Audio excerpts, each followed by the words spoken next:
Good day everyone, I'm the Divas G. Dromapi. So what is special education? Special education is a form of instructions that designed to meet the needs of students with disabilities so that they can learn the same skills and information as other children in school. So special education shall aim to develop the maximum potential of the child with special needs to enable him to become self-reliant and shall be geared towards providing him with the opportunities for a full and happy life. So the key to inclusive special education program is to understanding and accepting the students for who they are. This means that not just helping them to overcome their weaknesses, but assisting them also in finding and developing their talents too. So we should address a person with disability atypical. So we should call them atypical.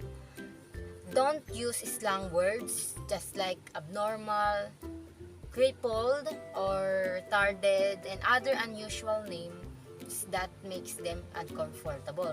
So we just call them or address them in a word of atypical. So there's a law that utilized in special education. So I will give three law that's utilized in special education. So first is the Education for All Handicapped Children Act. So in this act is passed by the Congress in 1975. So in this act, this was the first special education law directed at students with physical or even the mental disabilities. So in this law stated that public schools must provide children with special needs with the same opportunities for education as other children or to the typical students. It is also required that any public school that receive federal funds to provide one free meal a day for these children, for atypical children. So in this act, there's a mission in this act. So first is make special education services accessible or available to the children who require them or who needs them. Then next is of course maintain fair and appropriate service for disabled or atypical students. Then institute systematic evaluation requirement for special education. Then the federal resources to public school for the education of atypical students. So the next law is the Senate number 2020 section 19 in the Philippines.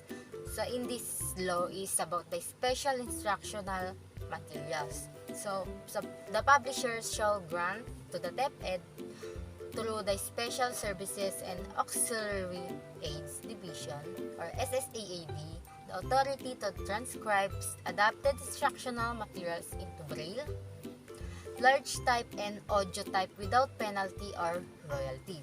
Furthermore, on or before the second working day after the adoption of textbook titles by the DepEd, each publishers of newly adopted instructional material shall provide computerized files by the DepEd which may be copied and distributed to a school division upon request for instructional purposes.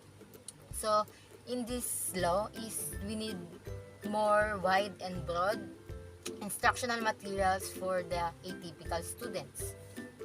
So the third law is the Republic Act number 11650. So in this law states that all public schools nationwide are required to identify learners with special needs and provide them the pre-basic and quality education. So it is also mandates that all cities and municipalities have at least one Inclusive Learning Resource Center or ILRSC.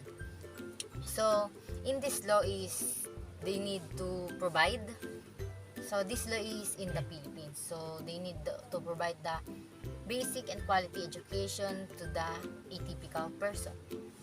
And now is the related services and the related personnel that includes in special education.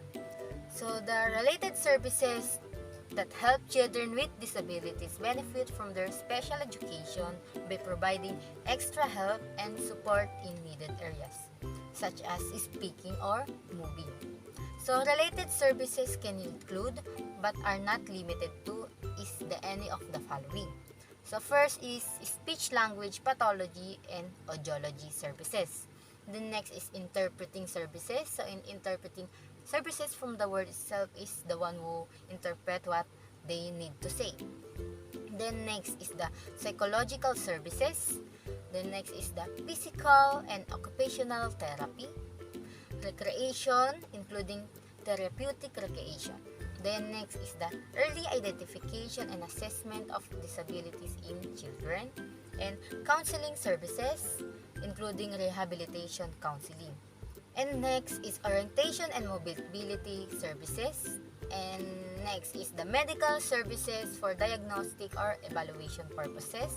Then the school health services and schools nurse services. And the social work services in schools. And of course, last is the parent counseling and training. So the example for a person that needs a special education is first is the speech or language impairment, or the person with speech and language impairment or disorder. So speech and language disorder means a communication disorder such as stuttering, impaired articulation, a language impairment, or a voice impairment that adversely affects a child's educational performance. So these are some characteristics of language and speech disorders. So first is they are improper use of words and their meanings. Then inability to express their ideas. Then of course, inappropriate grammatical patterns and reduced vocabulary. And the last is inability to follow directions because they have a problem in speech and language disorder or impairment. So these are some of the causes of speech and language disorders. Includes hearing loss, neurological disorders, brain injury, or next is the intellectual disabilities and drug abuse, physical impairments such as cleft lip or palate, and vocal abuse or misuse. So the teaching strategies that we can use for a person or a typical person with speech and language disorder are, of course, reduce unnecessary classroom noise as much as possible. And be near to the student when giving instructions so they can follow and properly listen, and ask the student to repeat the instructions and prompt when necessary to understand them well the lesson. Then provide verbal cues often, and provide a quiet spot for the student to work if possible because it can disturb because their hearing is sensitive, and speak clearly and deliberately. And the second example of a person or a typical person that needs special education is ASD or Autism Spectrum Disorder. So what is Autism Spectrum Disorder?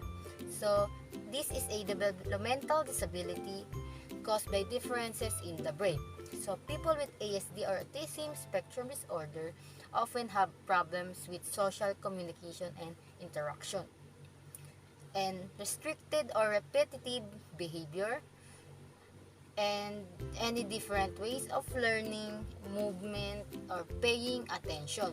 So, what is the characteristic of this? So, the characteristics of a person with autism spectrum disorder are, first is they are delayed in language skills, and delayed in movement skills, delayed in cognitive or learning skills, hyperactive, impulsive, and or inattentive behavior, epilepsy or seizure disorder, unusual eating and sleeping habits, gastrointestinal issues, for example is constipation. Then last, in unusual mood or emotional reactions. So in unusual mood or emotional reaction is sometimes they are so hyper, or their mood is not equal or not fair. For example is they just happy sometimes without any reason. Then what is the risk or the causes of ASD or autism spectrum disorder? So first is having a sibling with ASD. So it's in the gene. So having a sibling or parent with autism spectrum disorder. Then next is having certain genetic. So that's what I say with the genes. Then next is the experiencing complication at birth. So if there's a complication when the child is still in the womb, so there's a effect in the children to have a ASD. Then last is being born to older parents. So if your parents, there's a risk factor that the child can have ASD if his or her parents is old enough. So these are the different learning strategies that you can teach with a person with autism spectrum disorder. So first is you can teach time management to the kid or a typical person with ASD. Then next is set realistic expectations to the student. Then reinforce positive behaviors. Then give choices for non-preferred activities. Then use visuals and social stories because they can learn more with a visual. Then teach coping skills and calming strategies because they have a obsessive or hyperactive. They're super hyper.